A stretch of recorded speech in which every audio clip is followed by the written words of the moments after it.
biggest heist.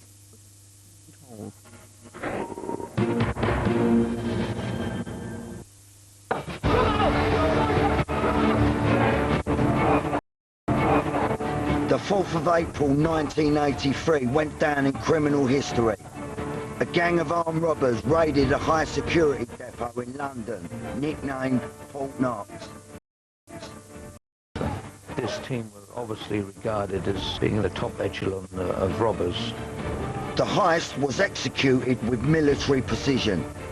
The robbers carefully planned their attack and fled without a trace. It seemed to be completely devoid of any clues. They just seemed to have vanished with the money. They held the guards to ransom for an agonising 8 hours, then stole almost £7 million. But how did they do it? This is the unbelievable story of the Security Express heist.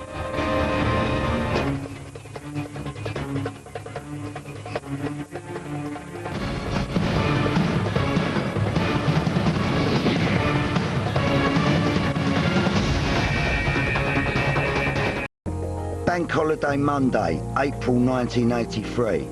Security Supervisor Greg Council was starting his early morning shift at the Security Express depot in Shoreditch, London.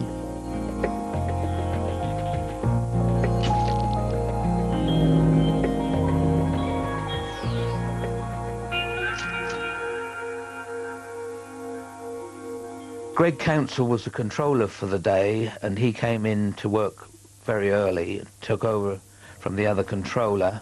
His job was to allow people to come in the building, and generally he would sit there monitoring the cameras. It was no normal day at the office. The bank holiday meant the depot was awash with cash as they waited for the banks to reopen the following day. Greg needed the other guards to arrive before allocating the workload. And it was on Easter Monday. There was a big prize there because of the Daily Mail exhibition at Earls Court. That would bring in a lot of money every year. So millions of pounds had to be handled that day. Each guard would be busy. As Greg waited for the first of the other 7 men to arrive, he went about his usual routine. At one stage, he got up to go and get a pint of milk that was just outside the back door, near a place where the wheelie bins were stored. It was a routine move that Greg did on most shifts, but it was about to change his life forever. One of the guards used to come out of a morning to get his cuppa and go to the other control box where they had a trap in the wall. The milkman used to leave the bottles of milk, but in doing so, he had to come out of the main building and switch all the security off and all the sensors. So there was the chink in the armour. He just opened the back door, stretched out to get the pint of milk, and he was then pounced on by 6 people, all balaclavaed up. Greg had no time to react. A gang of armed robbers had pounced in seconds. He had been led back into the depot at gunpoint and now feared for his life. He was then taken back to the control room, where he was held for hours. The security supervisor was ordered to sit back at his station and remain calm. He was still the only man on duty, but unbeknown to him, the armed gang had a detailed plan. He was actually put by his desk, but 2 of the robbers hid themselves underneath his desk with a shotgun aimed at his crutch piece.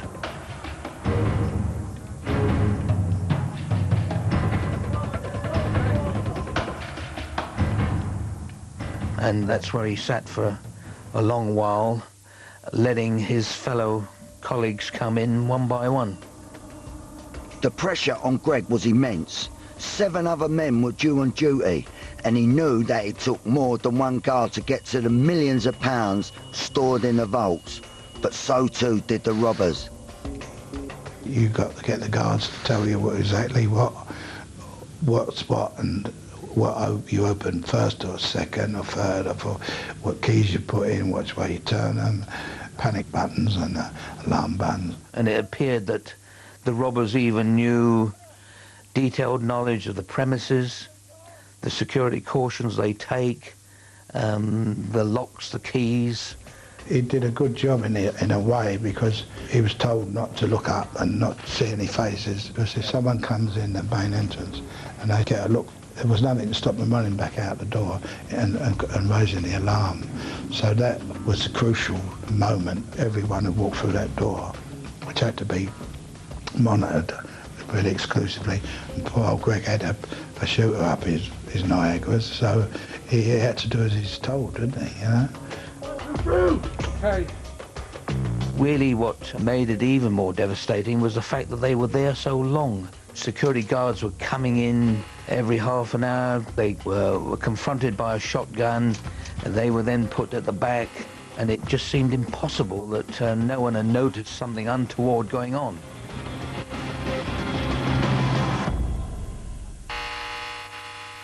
So, the pressure was on. Guard after guard arrived for their shift, with Greg dutifully letting them in. Hour after hour ticked by and the phones rang as usual. But remarkably, Greg managed to hold it together, despite being held at gunpoint. Who's that? It's my wife. And they were all laid down, they was all looked after. It was lunchtime, wasn't it? So that's been a long morning, you know, and the phones never stopped ringing. Bye-bye. The firm must have known that the time was running out.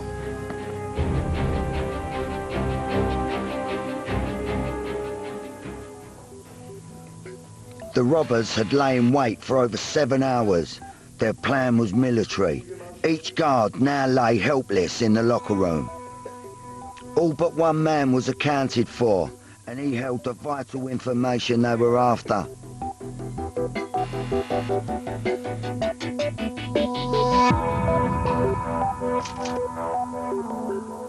Jamie Alcock was the custodian with the keys. He had to take over the keys and know what to do with them, how to put the keys into the locks and things like that.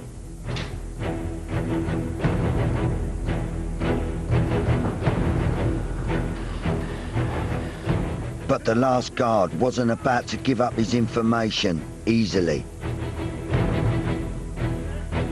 And one was the stubborn old boy who was being a bit clever. Of course, they had a little can of a lighter fluid.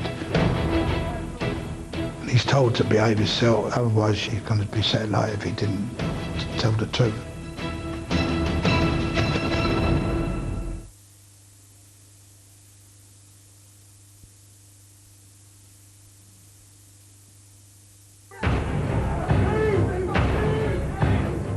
A gang of 6 armed robbers had burst into a security express depot in London, ready to steal millions of pounds. But it wasn't nicknamed Fort Knox for nothing. They had entered the building, but had to force every guard in there to cooperate in order to reach the millions. And the last guard was going to be their biggest hurdle. The robbers particularly wanted Jamie Alcock to come into the premises, although they had to wait for all the personnel to come in because they couldn't allow anyone to come in after they'd started removing the cash. But Alcock was the one they wanted because I think they had the information that he was the second key holder for that day. So therefore, they needed him to be there to give them the combination of the keys. If he didn't tell the truth about where the keys were, the whole business is blown. It was a very touchy situation. Time was running out. The robbers had been waiting for over 7 hours for the final guard to clock on. He was the only one who knew the whereabouts of the vault keys. When they first asked Jamie Alcock to produce the second set of keys to open the vaults, he originally gave them a blank. It's not me, it's not me. And then the robbers got a little bit terse with him, and it then turned to extreme violent behaviour. By now, the gang was wound up. They'd spent months crafting their plan. Now one man was standing in their way. They got a can of petrol and started to pour it over him, and somebody produced a box of matches threatening to set him alight. He knew where they were and he wouldn't say where they were, so that's why he had the treatment with the lighter fuel, you know. But he wasn't harmed, he wasn't hurt. Well, of course, Mr. Alcock had no option then but to get the second set of keys, and at that particular stage it was getting rather nasty. Alcock was now badly shaken. He had been doused in petrol and terrorised. Although unharmed, he realised the robbers meant business. He had to cooperate. The gang now had all the pieces to the jigsaw. They grabbed a different guard, Alan Grimes, to put their final part of the plan into action.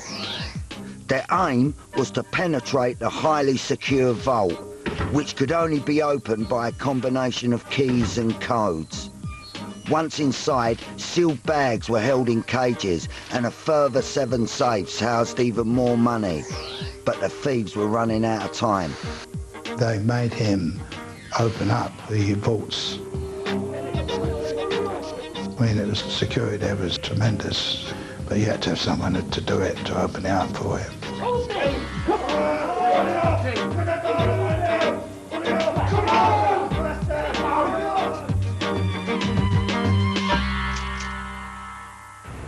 The pressure was now mounting. No vans had left the depot for over 8 hours. Phones were ringing off the hook with customers wondering where the guards were.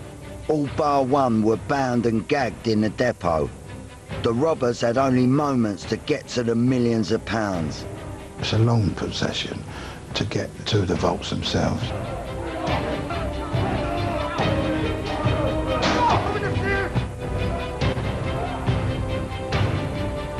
Once they saw all those cages full up with plastic folders full of cash, you know, every cage is full up with money, and there was cage after cage of them. Between 6 and 7 million pounds was cleared out. All that was left was silver, I think, at the end. The firm wasted no time loading the contents of the vault into their waiting van. Nearly £7 million was removed in just 20 minutes.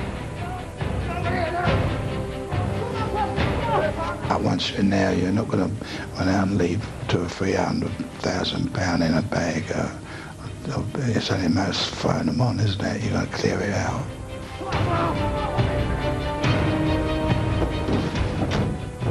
But as the van sped away, one gang member nearly blew their whole operation.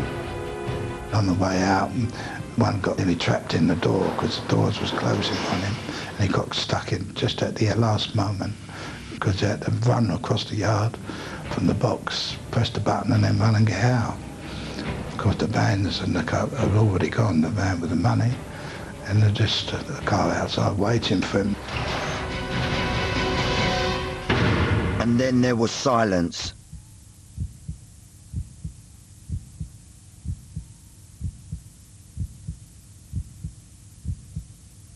The guards were left bound and gagged.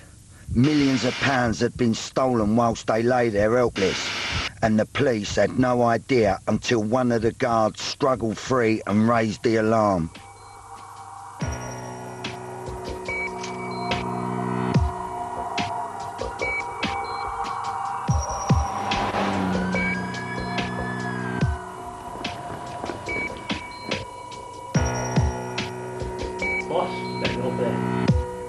When I actually got to the premises, there was at least 8 of the security staff. They were all in various places, being interviewed by officers. You could see various items like stockings. The guards' helmets were left on the floor. And then when you went in the vaults, of course, there was turmoil there. The whole thing was just in chaos, really. The highly organised gang wasted no time in fleeing to a secret location. There's not many places You can drive a big vehicle in. There's too many nosy people around in the town. It's got to be out in the sticks a little bit, where you can pull down a few lanes and then pull into somewhere where you've got no neighbours. Police were now in a race against time to draw up a list of potential suspects.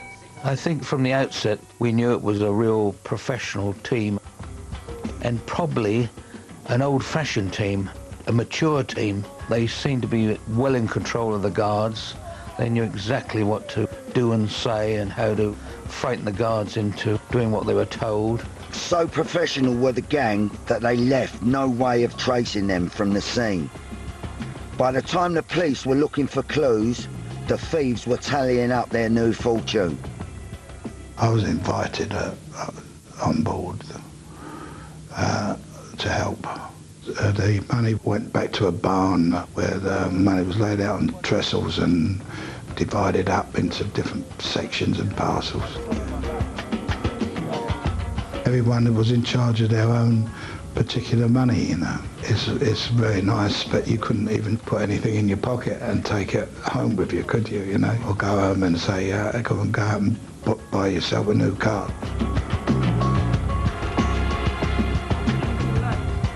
You have to keep very quiet about it, don't you? Very stum. With the money in hand, the gang asked Freddie Foreman, a prominent member of the London underworld, on board to help handle the vast amount of cash. Meanwhile, the investigation quickly grew into one of the largest ever by Scotland Yard. They needed results and officers were desperate for clues. There was immense pressure to capture these people, so much so that I think most of the members of the flying squad, and I think there was 80 plus that were actually engaged on it right from the beginning. There was hardly anything left there at all. It seemed to be completely devoid of any clues. They just seemed to have vanished with the money.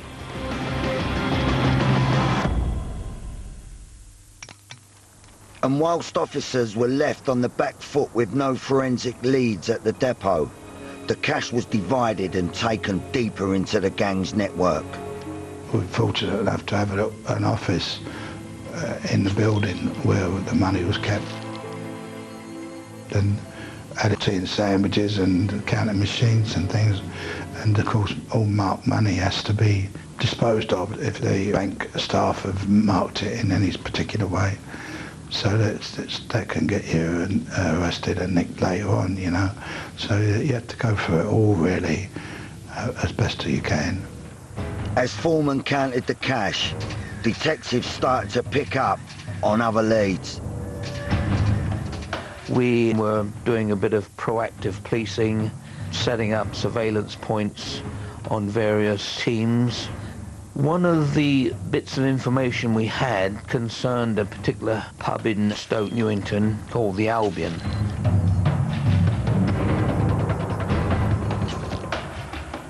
An informant had phoned us to say that people who were frequenting that were involved in the robbery. We had set up an observation point which lasted for months and months, and we did in fact see 3 or 4 people that were already in our system who had been put forward as potential suspects for the robbery. The officers on the flying squad, they'd been there years. They knew the notable families in the East End or London, full stop, who would be capable of committing this type of robbery. We just put all the names in forward. We would go out and do work on them and come back and decide whether we actually went and did searches, arrested them, brought people in, did some interviews. But it was very difficult because the fact is that we had no evidence. The flying squad were now on the trail of several suspects, but had little to go on, other than their hunch. Meanwhile, Foreman was carefully making plans. It's very difficult. I mean, if you've got a large amount of money, to leave it somewhere where you know it's going to be safe. I actually did have somewhere. I had a friend who was in the city, and he was in charge of an office block. It used to be a bank on the ground floor, so the basement still had the vaults and the safes, same as the Secure Express in a sense, you know. So the money went from one vault to another vault for safety, and that was, it should have been left there, really, for indefinitely. It would have been a much better idea, I suppose. The hunt for the missing millions was on. No forensic leads were coming from the depot. But how had the gang managed to break into the building? I don't think any team of that quality would ever commit a robbery without detailed knowledge of the premises, the security cautions they take, the locks, the keys, and not many people apart from mid-management or higher would know all these details. There was absolutely no doubt in our minds that there was somebody very senior that had given this team inside information. And it appeared that the robbers even knew details of the families of these guards. So, you know, to know the whole outline, it appeared that there was somebody higher up than these guards. But all inquiries on an inside man drew a blank. Months of surveillance on suspects were going cold with no new evidence. Meanwhile, Foreman was working hard not to change his lifestyle. Whilst his chunk of the money was stored safely, he went about business as usual. I was still living in the same flat. I had businesses, I had betting shops, I had casinos, I had pubs, clubs. I'm trying to have a bit of cash, so I could account for quite a lot of it. My intentions were to live in Spain and America. When I went to America, I was near up a dollar millionaire. But detectives were digging deeper for clues, so Foreman worked hard not to arouse suspicion. So I never changed my lifestyle at all in London. I still had the same car. I had an Audi, I think, at the time, and someone had run into the back of me. And it was all bented and doubled up, and I thought, no, I won't get it fixed. I'll leave it like it is, you know. While Foreman was keeping his head down, officers were getting closer to some of the other suspects, and this was about to pay off. Detectives finally got the breakthrough they desperately needed. There was a wall with screws, and as we took the top half of the wall away, turned it round, there was some writing on it, and what it was figures, starting with £400,000. Behind the wall was 3 canvas sacks, and they were full of money, full of notes.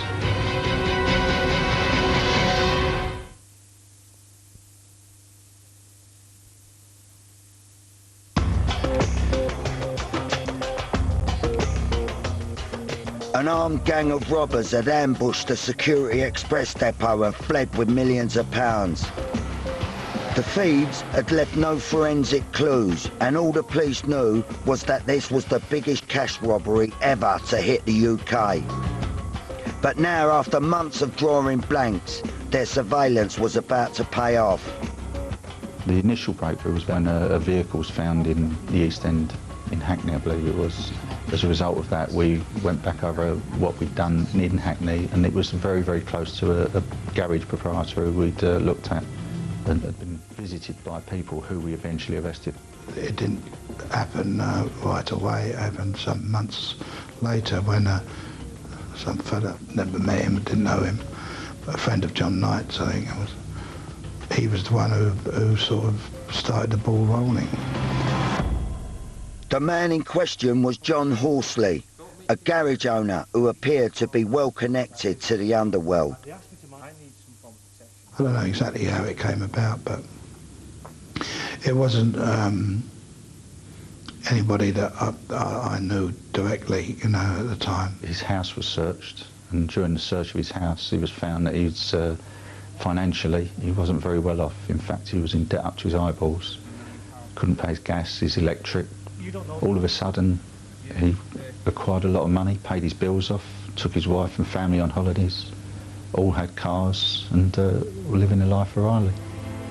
Police knew they were onto something suspicious. They put pressure on Horsley to explain his dramatic change in his lifestyle. Right from the outset, Horsley denied everything, but when officers were putting to him photographs, who he met, the days he met, the number of days he met people, the number of days he met these convicted robbers. It was then that he realised that the situation was very dire for him, and he more or less confessed everything. He told us that his part of the robbery was that he'd been asked if there was anywhere he could give as a storage place. He offered his garage, which he owned, and the gentleman who asked him if he could have a storage place asked for both or all the keys that he had to the garage, and he said it would be well looked after for the use of the garage. He gave him 2 keys. The people went away. He then turned up when they asked him to help unload a van, which was full of very large canvas bags, which all went into Mr. Horsley's garage and was then locked, and away they went. And the revelations weren't going to stop there. Horsley had snitched, but his further confessions were going to shock even the gang members. Mr. Horsley, unfortunately, told a little lie. He still had 1 key. And that night he went back to the garage, went into it, opened some of his torn sacks, and found they were all full of money. So in his own statement he said he helped himself to a few £1,000, and away he went. With Horsley now freely giving information, detectives pushed to find the new whereabouts of the cash. Searches on his garage revealed it was long gone from there.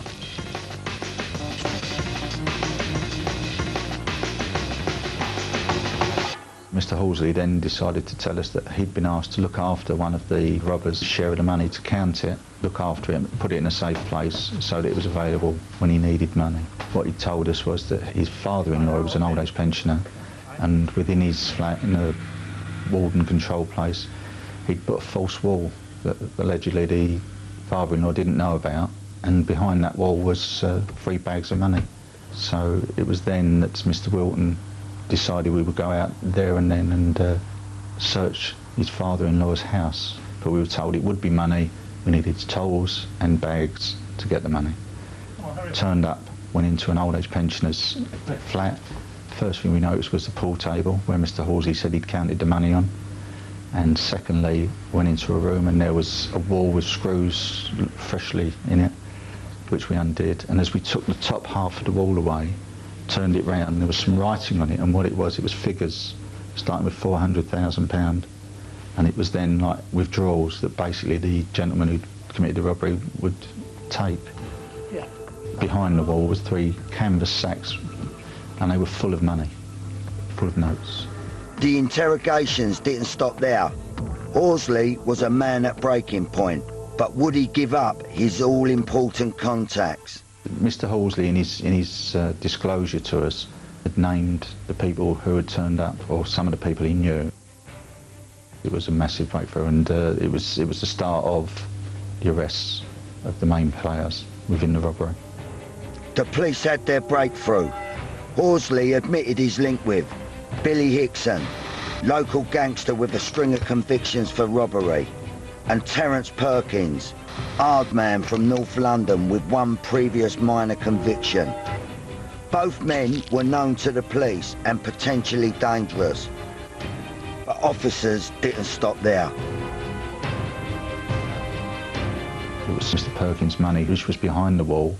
The money was a large breakthrough because we had no evidence. We now have evidence of cash that came from that robbery. They now had 1 suspect definitely linked with the cash found. But the firm were about to discover they had another supergrass amongst them. Horsley mentioned another man who was on the periphery, a man called Opiola. We didn't know hardly anything about Mr. Opiola, but he gave us a bit of a clue. The flying squad was on the verge of another massive breakthrough. Mr. Alan Opiola was to prove the next big chink in the robber's armour. Detective Chief Inspector Wilton wasted no time in bringing him in for questioning. Our inquiries revealed that Mr. Opiola ran a garage that was owned by John Knight. So the information gathered momentum within, 4 or 5 days, and when we arrested Mr. Opiola, similarly to Horsley, he was just a minnow, and within a couple of days of being shown the fact that he had rented this van, he succumbed and he, in fact, became a supergrass. He told us so much that he became a very, very important witness. Opiola's information revealed he'd been leaned on by his associate to help after the robbery. And lo and behold, Mr. Opiola deposited £30,000 notes because he'd allowed his house to be used. He stated that his house had been used for 3 or 4 days to count the money from their bags, and it took him 3 or 4 days. His bedroom was used, his wife went and stayed with the mother-in-law. Less than 24 hours after Opiola's revelations, flying squad officers turned up at the next suspect's house. John Knight, well known to the police and business partner of Opiola's. The informants had played right into the officers' hands. The police now had their men, but would the gang reveal all?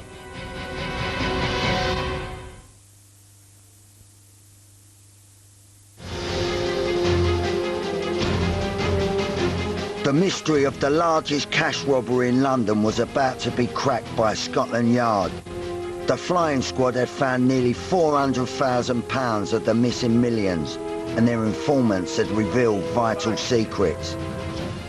Now they had key suspects in their grasp, but would they give away any clues to the heist? When we first arrested John Knight, at his home was found a list of building societies. During the next 24 hours, 48 hours, having visited all these branches, we realised that he'd been putting large amounts of cash into these building societies after the robbery. They were arrested, the houses searched, certain items were found and brought in, and they were all interviewed. And from there they were kept in custody as a result of the evidence we then had. Cracks were starting to show. The main suspects gave nothing away, but evidence was mounting. Foreman knew it was time to leave. So I thought, well, the best thing is to get over to Spain and lay low and see how it develops and see what happens. That's what I did. That's when I left. But it was a bit ominous to leave on that particular day because that was obviously recorded and knew that I left on the day that Johnny Knight was arrested.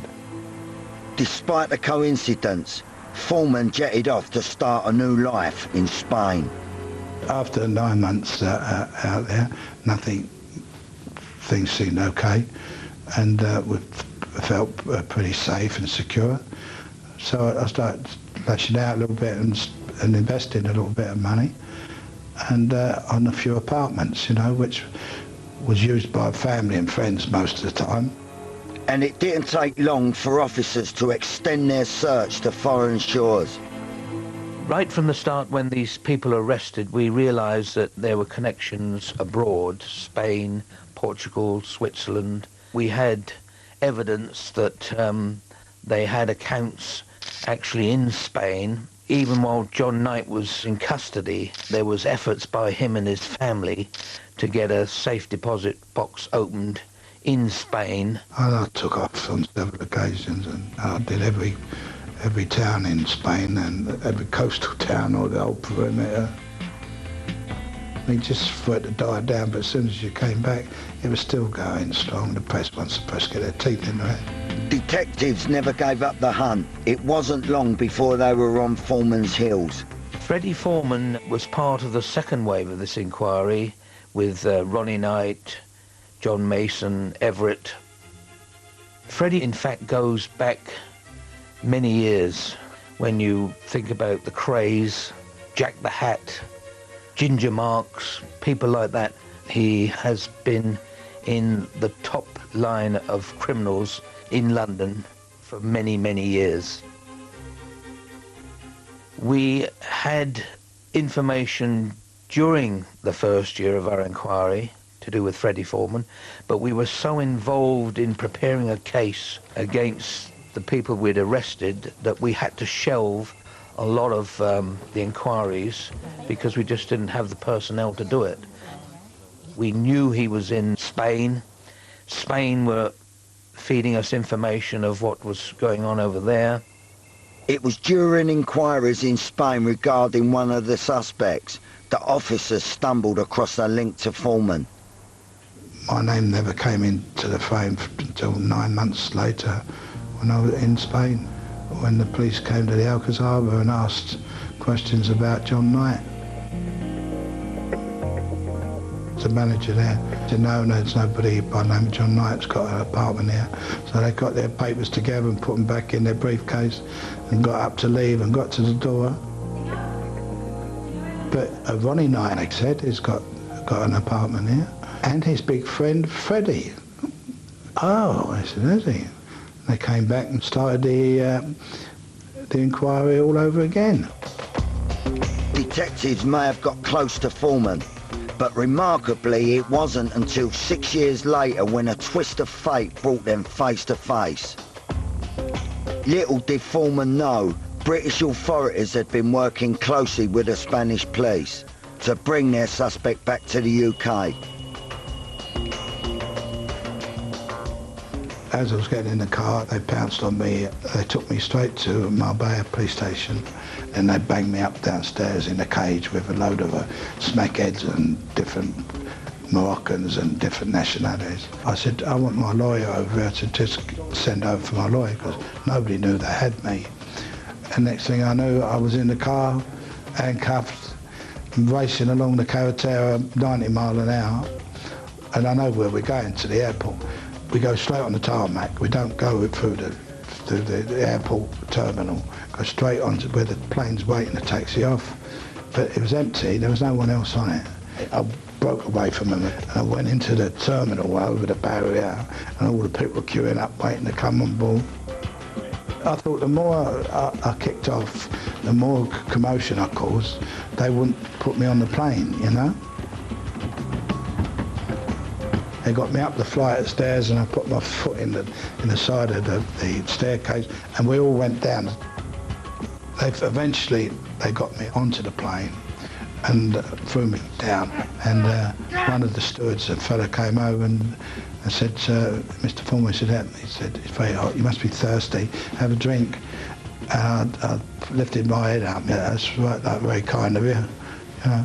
And he had a beaker and he tipped it up and I swallowed it all down. And as soon as I swallowed it, I knew that, because there's a bitter taste. I felt myself being carried to one of the seats. They woke me up, actually woke me up, because I was still spark out, as I saw the robbery squad coming down the plane and arrested me.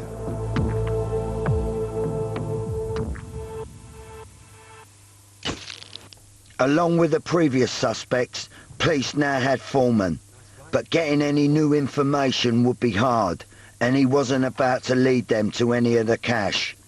You got anything on me, then you show me the evidence. We recovered a lot of cash at a relative of Mr. Horsley, but in most cases the robbers had bought property, put money in banks, so that is why we got several officers from the fraud squad to assist us, because it seemed more of a financial case than it was any other form of evidence. But of course the thing that let the robbers down mostly was the fact that one minute they were penniless, and from April the 4th of 1983 they had vast amounts of money. So, you know, it just seemed so obvious that they were engaged in this particular robbery. There's only 360,000 they traced that had been transferred from different banks, from different places, and they could prove that. But I had businesses, so I could account for quite a lot of it. The gang were on borrowed time. It had taken years, but Scotland Yard were finally piecing together their evidence through bank account details. But how the gang managed to infiltrate a top security depot remained a mystery until some time later. Apparently it wouldn't have happened without the office. The office across the alleyway at the side of the building was really the important reason why you could observe and spot this little chink in the armour, this floor. There's always a lot of involvement, there's a lot of work has to be done. right the way through the night, sleeping bags, flasks and binoculars and everything to get every little detail, you know, and the angle of the cameras and things like that. Where do you think is a blind spot?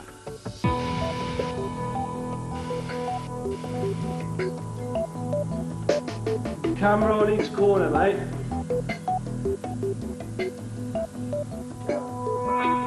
It's not like in the movies when they come all dressed in black like ninja turtle things and they're throwing grappling hooks over the wall and scrambling up.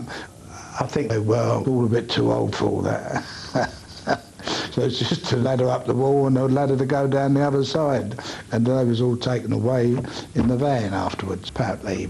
I don't expect any one of the firm would have thought that they would have been there for over 12 hours on the robbery, because it started at 12 o'clock on the night, got to 3 o'clock when it was able to go over the wall when it was quiet, to hole up there and wait until the morning when the first guard came on duty. After years of detective work, officers finally had evidence linking most of the suspects to the robbery.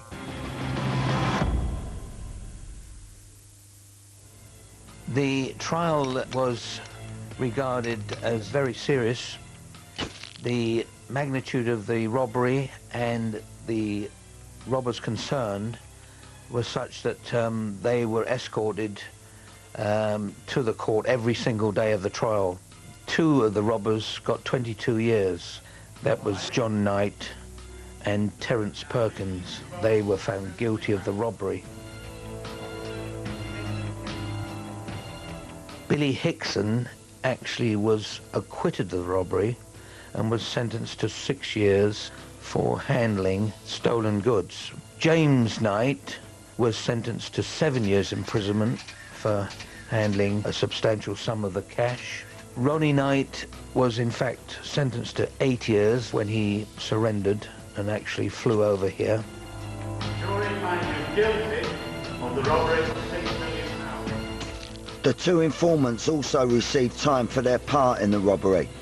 John Horsley was given 8 years and Alan Opiola 3, both for handling the money. As for Foreman, his trial was high profile and well publicised. The prisoners were brought to the court under heavy escort every single day, and the jurors were in fact given police protection throughout the trial. That's how serious it was regarded, and that's how serious the gang involved were. Well, I didn't expect to get guilty of anything. You'd find you guilty of handling, you know. 9 years. I had to serve 6 years of that, you know. I think in all, 5 or 6 of the main robbers were sentenced to some term of imprisonment. The hunt for the missing loot was over. Scotland Yard had managed to cage a number of top London gangsters. But how much of the £6.5 million was ever recovered? We recovered certain amounts of cash, but the inquiry then was taken over by insurance companies, and they retrieved large amounts through the houses belonging to the robbers, houses they bought in Spain, Portugal and other places. All in all, I believe that nearly £3 million was recovered. It was one of the first cases of criminal bankruptcy where the insurance company then decided to go after the people who'd been convicted and seize their assets. This was a robbery that shook London. It took the authorities over 7 years to recover less than half the cash. The whereabouts of the rest of the money remains a mystery. But despite the gang's planning and skill, most were brought to justice. There is no doubt that the guards on that day had been put through sheer hell, because the fact that they had been held in the premises by these robbers for so long must have caused them great anxiety. All the guards suffered trauma, but went on to recover from their ordeal over time. Despite initial suspicions, no Security Express employee has ever been linked with a robbery. The gang were big, hard men because they lived in an area where they had to be, and they were respected in that way by other villains. People would not mess with them because of their notoriety. I did have sort of two lives. I had the respectable businessman with the pubs and the betting shops and the casino and the nightclubs. And then there was the other side, the darker side. The pressure on my family was immense. For long periods away from home, in prison, you know, it's a long time out of anybody's life. There's quite a number of things in life that I regret doing, definitely. Foreman spent many years behind bars, but his outlook on life remains the same. I don't really feel guilty about anything I did. I felt justified in what I'd done. But it was all survival. It's survival of the fittest. It's a dog-eat-dog world, the criminal world. But, you know, that's life.